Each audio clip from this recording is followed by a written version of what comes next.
На предлог на Министерството за економија, владата на денешната седница донесе одлука за проширување на листата на производи за кои ќе важат цените кои се применувале на 1 декември 2021 година во трговијата на мало и на големо.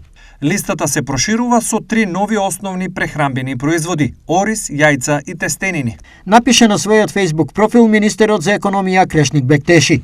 Според министерот, оваа одлука е со цел да се превенираат евентуалните поскапувања на овие основни производи кои исто така и другите основни прехранбени производи масовно се користат во исхраната на населението. Оваа одлука е со цел да се спречи натамошно пореметување на пазарот и отстранат штетните последици од него во поглед на снабдувањето на населението со основните прехранбени производи. Се вели во одлуката.